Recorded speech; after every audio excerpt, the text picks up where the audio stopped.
नवाज शरीफ साहब की platelets count तो लो है ही, 40,000 का लेवल है। ओ भाई ये प्लेटलेट्स जो है 15,000 की लेवल पर आगे मारो मुझे मारो मुझे मारो साहब का जो प्लेटलेट काउंट है वो डेंजरसली लो 2000 तक पहुंच गया। नहीं ये मजाक हो रहा है, एक सेकंड यार मजाक हो रहा है। नवाज शरीफ साहब की 2 हार्ट सर्जरीज हो चुकी हैं, 7 स्टंट हैं, 17 दवाइयां खाते हैं।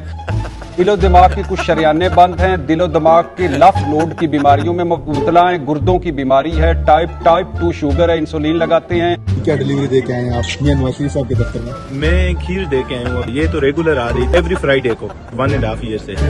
ब्लड प्रेशर है, ज़हनी असाबी दमाव है, गर्दन में मौजूद शरियानों में सोजिश की बीमारी में मुबतला है, दिमाग की शरियानों के सुकड़ जाने की बीमारी पहले से ही है। शरियानों में रुकावट का इलाज अब सिर्फ रेडो CAPG है। इस जदीद बाईपास की सहूलत पाकिस्तान में नहीं। तूने धोखा दे दिया, तूने बेसिकली धोखा दे दिया। उससे बड़ी उम्मीदें थी, लेकिन मेरे हिसाब से साहब को लीडरशिप देखो, वो पता है कि करना है कि नहीं करना। मेरे पास कोई अल्फाज नहीं है, मुझे माफ कर दे आप लोग सारे, मुझे छुट्टी दे दे।